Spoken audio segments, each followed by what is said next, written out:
शाळेच्या गणेशोत्सवामध्ये आपल्या सगळ्यांचं हार्दिक स्वागत। अरुणी विद्या मंदिरची सन 2024 आणि 25 या वर्षाची संकल्पना आहे ऊर्जा चैतन्याची विविध रूपे। वर्षभर होणारे सगळे कार्यक्रम, मग ते गणपती असो, दीपोत्सव असो, आमचं स्नेह संमेलन असो, हे सगळे या संकल्पनेशी निगडित असतात। गणेशोत्सवासाठी आम्ही अक्षर ऊर्जा या संकल्पनेची निवड केलेली आहे। आपल्याला सगळ्यांना माहितीच आहे, गणपती हे ज्ञानाचं, विद्येचं आराध्य दैवत आहे आणि म्हणून अक्षर ऊर्जा ही संकल्पना या उत्सवाशी जाणारी आहे असं आम्हाला वाटलं। आपली शाळा ही मराठी माध्यमाची शाळा आहे, पण मराठी भाषेवर केवळ आपली मातृभाषा आहे म्हणून प्रेम न करता त्याची माहिती आणि महती सगळ्यांपर्यंत पोहोचावी आणि जास्तीत जास्त लोकांनी मराठी माध्यमाच्या शाळांकडे वळावं हा आमचा एक प्रामाणिक हेतू आहे। मराठी भाषा ही देवनागरी लिपीमध्ये लिहिलेली आहे, म्हणजे संस्कृत आणि मराठी या दोन्ही भाषा या देवनागरी लिपीमध्ये लिहिलेल्या आहेत, हे आपल्याला सगळ्यांना माहिती आहे। देवनागरी म्हणजेच देवाची भाषा असं आपण त्याला म्हणू शकतो। देवनागरी लिपीची काही वैशिष्ट्य काय आहेत, तर सगळ्यात पहिलं म्हणजे शंकरांनी जेव्हा नृत्य करताना डमरू वादन केलं तर त्या डमरूच्या स्वरामधून देवनागरी लिपीतले पहिले 14 स्वर हे उत्पन्न झालेले आहेत। देवनागरी लिपीमध्ये मंत्रविद्या आणि तंत्रविद्या अशी दोन त्याची अंग आहेत। मंत्रविद्या म्हणजे जी फक्त मुखोद्गत आणि मुखाद्वारे एकमेकांकडे पोहोचते, आणि तंत्रविद्या म्हणजे मौखिक माहितीला एक दृश्य स्वरूप दिलेलं जातं। बालवाडीमधली मुलं ही लहान वयाची असतात, त्याच्यामुळे त्यांना लिहिता वाचता येत नाही, अक्षर ओळख त्यांची इथे आल्यावर होते, त्याच्यामुळे जास्तीत जास्त माहिती ही मौखिक माध्यमातून आपण त्यांना देत असतो आणि ही अक्षर ऊर्जा हे शिक्षक त्या विद्यार्थिनींपर्यंत मौखिक रूपातून पोहोचवत असतात। देवनागरी लिपीमध्ये जर तुम्ही पाहिलं असेल तर अथर्व शीर्षामधला एक श्लोक आहे की अकारो मध्य रूपम, आणि श्रीकृष्णाने गीतेत असं म्हटलेलं आहे की अक्षराणाम अकारोस्मी। म्हणजे काय तर देवनागरी लिपीमधलं कोणतंही अक्षर हे अकाराशिवाय पूर्ण होत नाही। म्हणजे आपण हलंत क असतो, क अधिक अ क असं प्रत्येक अक्षर हे अकाराशिवाय पूर्ण होत नाही। म्हणजेच देवनागरी लिपीमध्ये साक्षात परमेश्वराचं वास्तव्य आहे आणि त्याच्याकडनं असणारी दैवी ऊर्जा ही आपल्याला देवनागरी लिपीतून मिळत असते। अजून एक देवनागरी लिपीचं असं वैशिष्ट्य आहे की तुम्ही जर निरीक्षण केलं बारकाईने तर प्रत्येक अक्षराच्या वर आडवी रेघ असते, तसंच प्रत्येक अक्षरामध्ये उभी रेघ असते। उदाहरणार्थ तुम्ही क हे अक्षर बघितलं तर त्याच्यात मध्यभागी उभी रेघ असते। तुम्ही जर झ हे अक्षर बघितलं तर त्याच्यामध्ये शेवटी उभी रेघ असते, किंवा ड ट अशी अक्षरं बघितली तर तिथे वर उभी रेघ असते। परंतु ग, ण आणि श ही तीनच अक्षरं अशी आहेत ज्याच्यामध्ये कुठेही उभी रेघ येत नाही, आणि जी शेवटी उभी रेघ आहे त्याला तो व्यंजन जोडलेलं नसतं, म्हणून याला गणेश विद्या असं देखील म्हटलं जातं।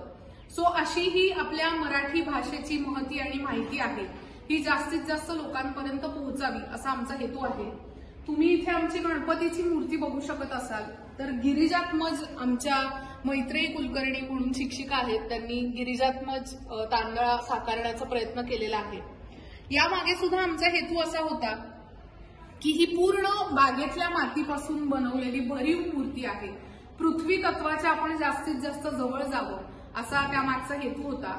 आणि मूळ स्वरूपातले गणपती हे तांदळ्यामध्ये आपल्याला बघायला मिळतात, तर त्याच्यामध्ये त्यातला प्रत्येक आकार आणि उकार आपल्याला अतिशय चांगल्या पद्धतीने जाणवतो, म्हणून आम्ही यावर्षी अशी मूर्ती केलेली आहे। इथे जर तुम्ही फळ्यावर पाहिलं तर तुम्हाला अरुणी विद्या मंदिर असा अक्षर गणेश साकारलेला तुमच्या लक्षात येईल, आणि इथे गणपतीच्या आजूबाजूला सुद्धा आपण वेगळे वेगळे स्वर इथे मांडलेले आहेत, तुम्हाला ते बघायला मिळतील। या गणेश विद्येचाच एक श्लोक इथे फळ्यावर लिहिलेला तुम्हाला बघायला मिळेल।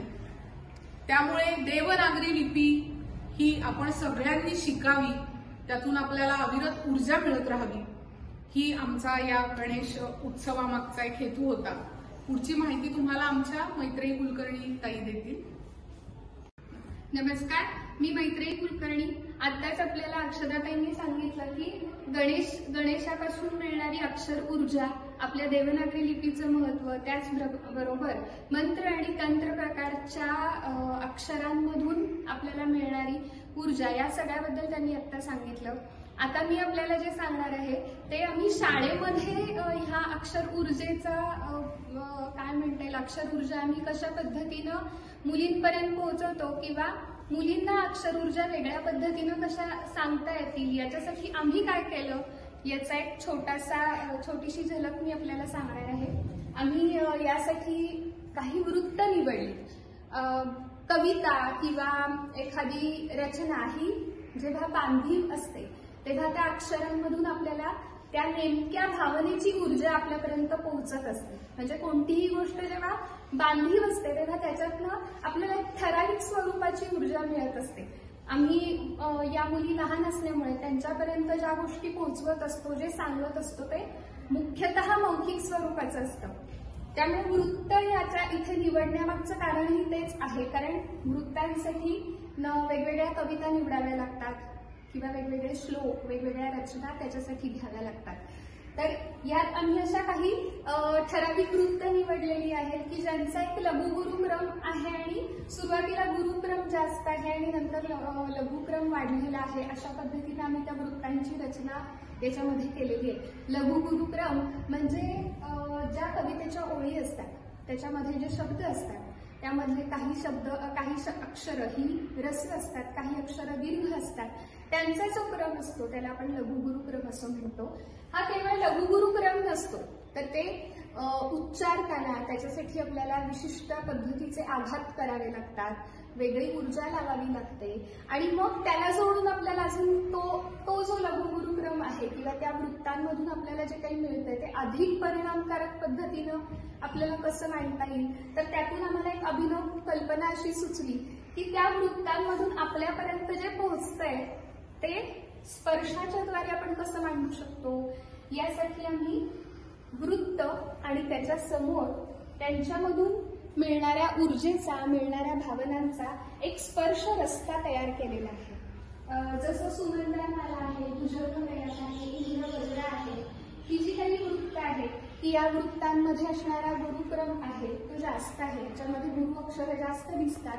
मग ती उच्चारताना आपली काही ठराविक ऊर्जा त्याच्या मागे कामी येते किंवा आपण ठराविक अक्षरांवर आघात करतो आणि त्यामुळे त्यातून आम्हाला जे वाटलं त्याच्या दृष्टीने आम्ही हा स्पर्श रस्ता केलेला आहे. मग त्याच्यासाठी आम्ही इथे आधी जाड खडी घेतलेली आहे. मग मंदारमाला, भुजंगी यासारख्या वृत्तांसाठी आम्ही बारीक खडी घेतलेली आहे. नंतर शार्दूल विक्रीडित असो, उपेंद्र वज्र असो याच्यासाठी समुद्राची वाळू आहे. पंचचामर, वसंत तिलता किंवा शिखरणी, पृथ्वी या वृत्तांमधून आम्हाला ज्या भावना त्याच्यातून जाणवल्या, त्याच्यातून आम्हाला ज्या पद्धतीनं ती ऊर्जा आलेली आहे त्याच्यासाठी आम्ही हे नारळाच्या शेंड्या असो किंवा हा चबळ असो याचा वापर केलेला आहे. आणि अखेरीस आम्ही मालिनी आणि मंदाक्रांता या वृत्तांपाशी आलो.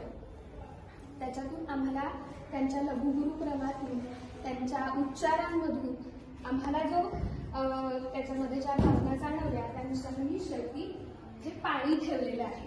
या प्रकारे ठराविक बांधीव ठाशी अशा रचनांमधून आपल्याला जी ऊर्जा मिळते ती कशा पद्धतीनं मांडता येईल हे आम्ही वृत्तांमधून पाहिलं आणि त्यानिमित्तानं आम्ही वेगवेगळ्या कविता शोधल्या. मुलींसाठी सोप्या रचना कोणत्या होतील किंवा आता मुलींकडनं आम्ही मनाचा श्लोक म्हणून घेतो, तर श्लोक वेगवेगळे असले तरी त्याच्या रचना सारख्या असतात, त्याला असणारी चाल सारखी असते. हे सगळं कशामुळे होतं तर हे त्या वृत्तांमुळे होतं. म्हणजे वृत्त म्हणजे मला खरं तर असं वाटतं की झेंडूच्या एखाद्या सुंदर तोरणासारखी असतात की आपण झेंडूची काही लहान मोठी फुलं, आंब्याची पानं यांचा एक ठराविक क्रम करून घेऊन त्याचं सुंदर तोरण तयार करतो. तर हे तोरण जसं सुंदर दिसतं, जे आपण दरवाजाला लावतो तेव्हा ते जसं सुंदर दिसतं ते आपण कशीही फुलं घेऊन नाही करत, त्याच्यासाठी आपण फुलांची सुद्धा रचना करतो. त्याचप्रमाणे ही वृत्त मला वाटतात आणि त्याच पद्धतीनं आम्हाला ते मुलींना सांगणं सोपं होतं. वृत्तांनंतर आपण येतो संगीताकडे. संगीत हा आपल्या आयुष्याचा अविभाज्य भाग आहे. आपण मराठी माणसं जरी रागट आणि रांगडे असलो तरीही अतिशय रसिक आहोत.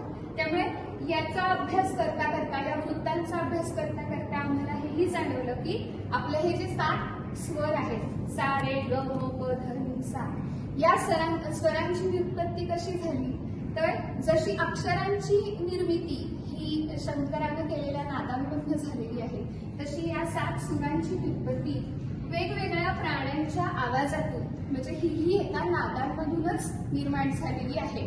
फक्त हा नाद जो आहे हा वेगवेगळ्या प्राण्यांच्या पक्ष्यांच्या रूपातून आलेला आहे. म्हणजे अक्षरांची ऊर्जा आपल्याला ज्या पद्धतीनं मिळते ती एका ठराविक नादांमधून आहे, पण संगीत हे चराचरात भरलेलं आहे, संपूर्ण निसर्गात भरलेलं आहे. म्हणून निसर्गाची वेगवेगळी रूपं आपल्याला या 7 सुरांमध्ये दिसतात. वेगवेगळे प्राणी म्हणजे जसं मोर आहे, बकरी आहे, क्रौंच आहे, कोकिळा आहे, हत्ती आहे. तर या प्रत्येक प्राण्याच्या मुखातून आलेल्या नादातून या एकेका स्वराची निर्मिती यामध्ये झालेली आहे. त्याचबरोबर या प्रत्येक स्वराला एक रंग आहे. जसं साचा रंग हिरवा आहे, रेचा रंग लाल आहे, ग हा स्वर सोनेरी रंगाचा आहे. त्याचबरोबर या प्रत्येक स्वरांमधून आपल्याला एक भावना सुद्धा जाणवत असते. जसं की सा मधून आत्मविश्वास येत असतो, रे हा रसिकतेचं प्रतीक आहे. तर हे नुसते सूर नाहीत, तर या सुरांच्या मागे इतर प्रत्येक प्राणी, पक्षी, रंग, रूप, भावना असं सगळ्या त्याच्यामध्ये जोडलेल्या आहेत. आणि मग आपण येतो ते या कवितेकडे. शाळेमध्ये गणपती बाप्पाच्या दर्शनासाठी आपण आलोय. आपण प्रसाद घेतोच, प्रत्यक्ष साक्षात दर्शन असं प्रसादाला असं म्हणतात. पण त्याचबरोबर आमची ही अक्षर ऊर्जा सुद्धा येणाऱ्या प्रत्येकाने आपल्या बरोबर घेऊन जावी असा आमचा हेतू होता. आणि देवनागरी मधले बीज मंत्र यामध्ये सगळ्यात जास्त ऊर्जा सामावलेली आहे. तर तुम्हाला इथे ही आमच्याकडनं छोटी भेट, प्रत्येकासाठी ही छोटी भेट कार्ड आम्ही तयार केलेली आहे. तर हे वेगळे वेगळे बीज मंत्र आहेत आणि ते कोणत्या दैवताशी निगडीत आहेत तसं आम्ही इथे काढण्याचा प्रयत्न केलेला आहे. उदाहरणार्थ फ्रौम हा हनुमानाचा बीजमंत्र आहे, तर इथे तुम्हाला हनुमानाची शेपटी, गदा असं बघायला मिळेल. तर अशा पद्धतीची काही छोटीशी भेट कार्ड आम्ही तयार केलेली आहेत आणि त्याच्याबरोबर हा आमच्या आवडीचा